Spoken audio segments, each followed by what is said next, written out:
السلام علیکم ورحمۃ اللہ وبرکاتہ۔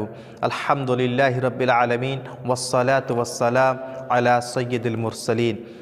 محترم ناظرین، آئیے ہم جانتے ہیں توبہ کی قبولیت کے کیا شرائط ہیں۔ میرے بھائیوں، بہت سارے مسلمان یہ چیز جاننا چاہتے ہیں، بہت سارے لوگ یہ چیز جاننا چاہتے ہیں کہ ہم انسان ہیں، ہم سے گناہ ہو گیا، ہم سے غلطی ہو گئی تو ہم کیسے توبہ کریں، اور ہماری توبہ کس طرح ہم کریں کہ وہ توبہ اللہ رب العالمین قبول فرما لے۔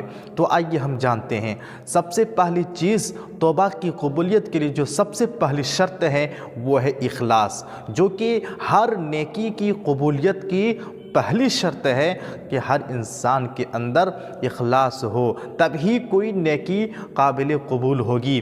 تو توبہ انسان اس لیے کرے کہ اس سے اللہ رب العالمین خوش ہو جائے، اللہ کی رضا حاصل ہو جائے۔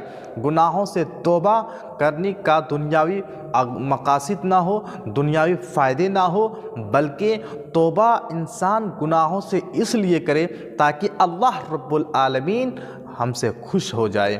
اسی طرح دوسری شرط یہ ہے کہ انسان اللہ رب العالمین کے سامنے اپنے گناہوں کا اعتراف کرے، اور اللہ کے سامنے اپنی ان گناہوں کا اعتراف کرتے ہوئے شرمندگی کا اظہار کرے، ندامت کا اظہار کرے، اور عاجزی و انکساری کے ساتھ اللہ رب العالمین سے معافی مانگے۔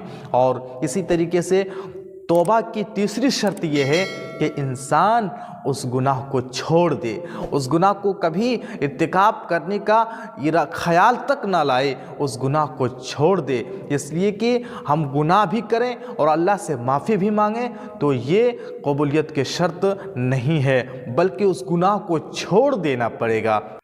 چوتھی شرط یہ ہے کہ توبہ کرنے والا انسان اللہ رب العالمین کے سامنے یہ عہد کرے، یہ پختہ ارادہ کرے کہ ان گناہوں کا ارتکاب نہیں کرے گا، آئندہ ان گناہوں سے بچے گا، یہ پختہ ارادہ کرے۔ اور میرے بھائیوں، ساتھ ہی ساتھ اللہ رب العالمین سے مدد بھی مانگنی ہے، کیونکہ بغیر اللہ کی توفیق سے نہ کوئی نیکی ہم کر سکتے ہیں اور نہ ہی کسی گناہ سے ہم بچ سکتے ہیں۔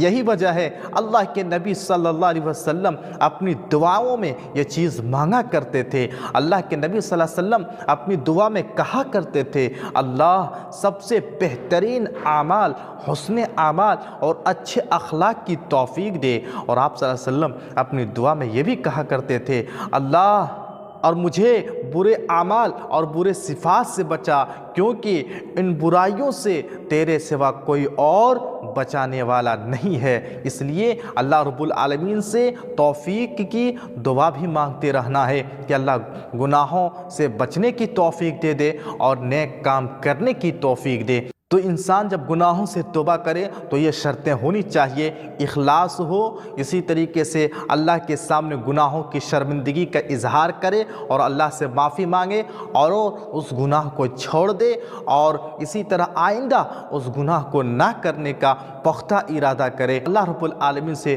دعائیں بھی کرتے رہے کہ اللہ گناہوں سے بچا اور نیک کام کی توفیق دے۔ اللہ تعالی ہم سب کو یہ باتیں سمجھنے، اور ہم انسان ہیں، خطا کار ہیں، اللہ ہم سب کو گناہوں سے توبہ کرنے اور نیک اعمال کرنے کی توفیق عطا فرما، آمین۔